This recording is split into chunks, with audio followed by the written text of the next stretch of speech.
propensity of man is to believe that whatever has great value for life is thereby certified as true.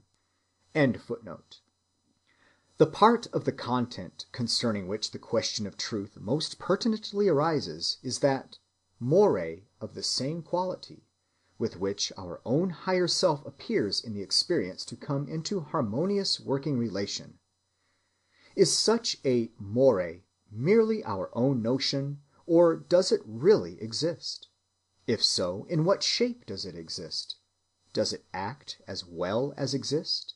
And in what form should we conceive of that union with it of which religious geniuses are so convinced? It is in answering these questions that the various theologies perform their theoretic work, and that their divergencies most come to light. They all agree that the more really exists, though some of them hold it to exist in the shape of a personal god or gods, while others are satisfied to conceive it as a stream of ideal tendency embedded in the eternal structure of the world. They all agree, moreover, that it acts as well as exists, and that something really is affected for the better when you throw your life into its hands. It is when they treat the experience of union with it that their speculative differences appear most clearly. Over this point, pantheism and theism, nature and second birth, works and grace and karma, immortality and reincarnation, rationalism and mysticism carry on inveterate disputes. At the end of my lecture on philosophy, I held out the notion that an impartial science of religions might sift out from the midst of their discrepancies a common body of doctrine which she might also formulate in terms to which physical science need not object. This, I said, she might adopt as her own reconciling hypothesis, and recommend it for general belief. I also said that in my last lecture I should have to try my own hand at framing such an hypothesis. The time has now come for this attempt. Who says hypothesis renounces the ambition to be coercive in his arguments. The most I can do is, accordingly, to offer something that may fit the facts so easily that your scientific logic will find no plausible pretext for vetoing your impulse to welcome it as true. The more, as we called it, and the meaning of our union with it, form the nucleus of our inquiry. Into what definite description can these words be translated, and for what definite facts do they stand? It would never do for us to place ourselves offhand at the position of a particular theology, the Christian theology, for example, and proceed immediately to define the more as Jehovah, and the union as his imputation to us of the righteousness of Christ. That would be unfair to other religions, and, from our present standpoint at least, would be an overbelief. We must begin by using less particularized terms, and, since one of the duties of the science of religions is to keep religion in connection with the rest of science, we shall do well to seek first of all a way of describing the more, which psychologists may also recognize as real. The subconscious self is nowadays a well-accredited psychological entity, and I believe that in it we have exactly the mediating term required. Apart from all religious considerations, there is actually and literally more life in our total soul than we are at any time aware of. The exploration of the transmarginal field has hardly yet been seriously undertaken, but what Mr. Myers said in 1892 in his essay on the subliminal consciousness is as true as when it was first written. Quote, "Each of us is in reality an abiding physical entity, far more extensive than he knows, an individuality which can never express itself completely through any corporeal manifestation.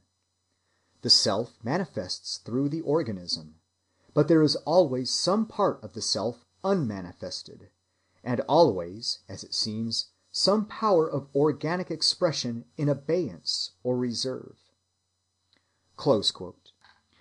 Footnote: for a full statement of Mr. Meyer's views, I may refer to his posthumous work, Human Personality in the Light of Recent Research, which is already announced by Messrs. Longmans, Green, and Company as being in press.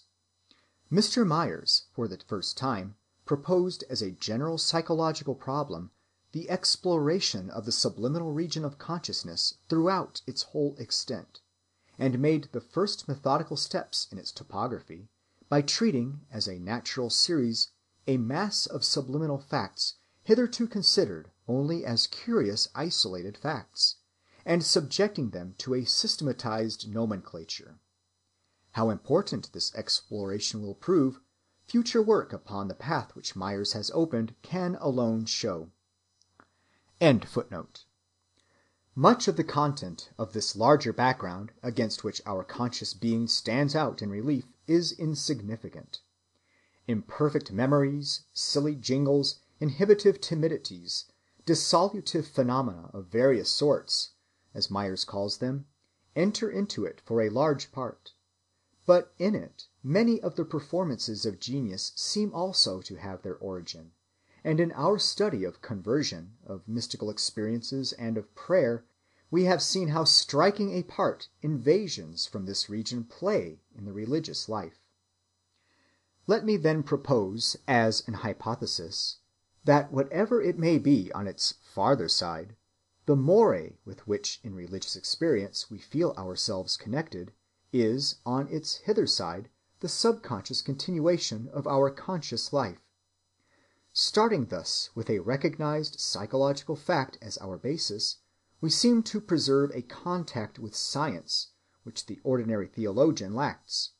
At the same time, the theologian's contention that the religious man is moved by an external power is vindicated, for it is one of the peculiarities of invasions from the subconscious region to take on objective appearances, and to suggest to the subject an external control. In the religious life, the control is felt as higher, but since, on our hypothesis, it is primarily the higher faculties of our own hidden mind which we are controlling, the sense of union with the power beyond us is a sense of something not merely apparently, but literally true. This doorway into the subject seems to me the best one for a science of religions, for it mediates between a number of different points of view. Yet it is only a doorway, and difficulties present themselves as soon as we step through it, and ask how far our transmarginal consciousness carries us if we follow it on its remoter side. Here the over-beliefs begin.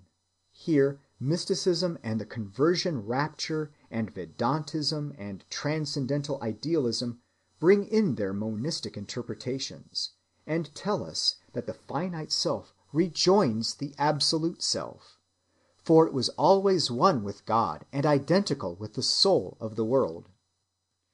Footnote. One more expression of this belief to increase the reader's familiarity with the notion of it. Quote, "If this room were full of darkness for 1,000 years, and you come in and begin to weep and wail, 'Oh, the darkness!' will the darkness vanish? Bring the light in, strike a match, and light comes in a moment. So what good will it do you to think all your lives, 'Oh, I have done evil, I have made many mistakes'? It requires no ghost to tell us that. Bring in the light, and the evil goes in a moment. Strengthen the real nature. Build up yourselves, the effulgent, the resplendent, the ever-pure. Call that up in every one whom you see. I wish that every one of us had come to such a state that even when we see the vilest of human beings, we can see the God within, and instead of condemning, say, 'Rise, thou effulgent one, rise thou who art always pure. Rise thou birthless and deathless, rise almighty and manifest your nature.' This is the highest prayer that the Advaita teaches. This is the one prayer, remembering our nature. Why does man go out to look for a God? It is your own heart beating, and you did not know.